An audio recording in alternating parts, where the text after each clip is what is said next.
ने कहा कि जन स्वराज की जो व्यवस्था बनेगी तो बाकी जो बड़े काम होने हैं वो तो होंगे, लेकिन in the matter of days and hours 6 चीजें हो जाएंगी। पहली चीज, बिहार से इस फर्जी शराबबंदी के कानून को हटा दिया जाएगा, जिसमें शराब की दुकान बंद है और घर घर शराब की डिलीवरी हो रही है और बिहार के गरीब जनता का 20,000 करोड़ का नुकसान हो रहा है। दूसरी बात हम लोगों ने कही कि बिहार में 60 वर्ष से ज्यादा उम्र के हर महिला पुरुष को, दिव्यांगों को और विधवाओं को, जो 400 रुपए की पेंशन पर जी रहे थे, अभी हम लोग के डर से 1100 हुआ है। जैसे ही जन स्वराज की व्यवस्था बनेगी उनको 2,000 रुपए महीना मिलने लगेगा, ताकि उनकी एक बेसिक जिंदगी जीने के काबिल वो हो जाए। तीसरी बात कही गई कि जैसे ही सरकार बनेगी 7 दिन के अंदर एक नया विभाग बनाया जाएगा रिलीफ एंड रिहेबिलिटेशन के लिए, उन लोगों के रिलीफ और रिहेबिलिटेशन के लिए जो बिहार से मजबूरी में पलायन कर गए हैं। उस विभाग का सिर्फ ये काम होगा कि आने वाले साल भर में 50 लाख से ज्यादा लोग जो बिहार से बाहर 10,000 12,000 की मजदूरी के लिए गए हैं, उनको बिहार में ही रोजी रोजगार की व्यवस्था की जाए,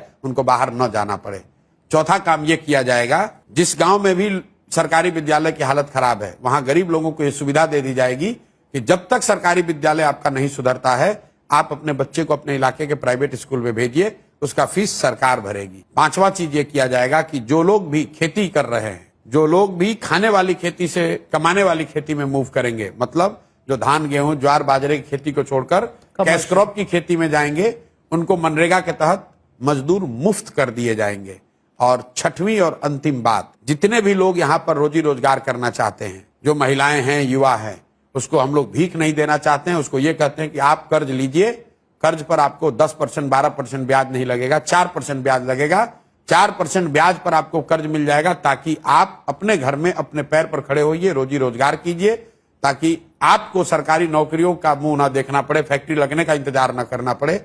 ये 6 चीज जन स्वराज के आने के मैटर ऑफ डेज में कर दिया जाएगा। और एक अंतिम बात, जो 100 सबसे भ्रष्टतम नेता और अफसर हैं, उनकी सूची बना दी गई है। जैसे ही सरकार बनेगी स्पेशल कानून बनाया जाएगा, स्पेशल कोर्ट बनाए जाएंगे और साल भर के अंदर न सिर्फ इन पर कार्रवाई होगी, इनके और इनके परिवार के पास जो बिहार से लूटा हुआ पैसा है उसको जब्त किया जाएगा, बिहार के खजाने में जमा किया जाएगा। और इस काम को करने के लिए कुछ दिन से ज्यादा नहीं चाहिए।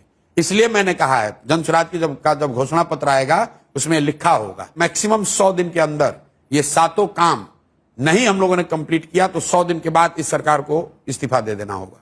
आप जो ये घोषणा पत्र का पहला घोषणा होगा। मैं आपके चैनल पे पहली बार कह रहा हूं, किसी को बहुत बड़ी बात है कि हम लोग 5 साल के लिए रिप्ले करेंगे। बिल्कुल 100 दिन के अंदर अगर ये 7 काम आपको नहीं दिखेगा तो आप 5 साल मत इंतजार कीजिए, 2 साल इंतजार मत कीजिए, 100 दिन के अंदर इस सरकार को इस्तीफा दिलवा दीजिए।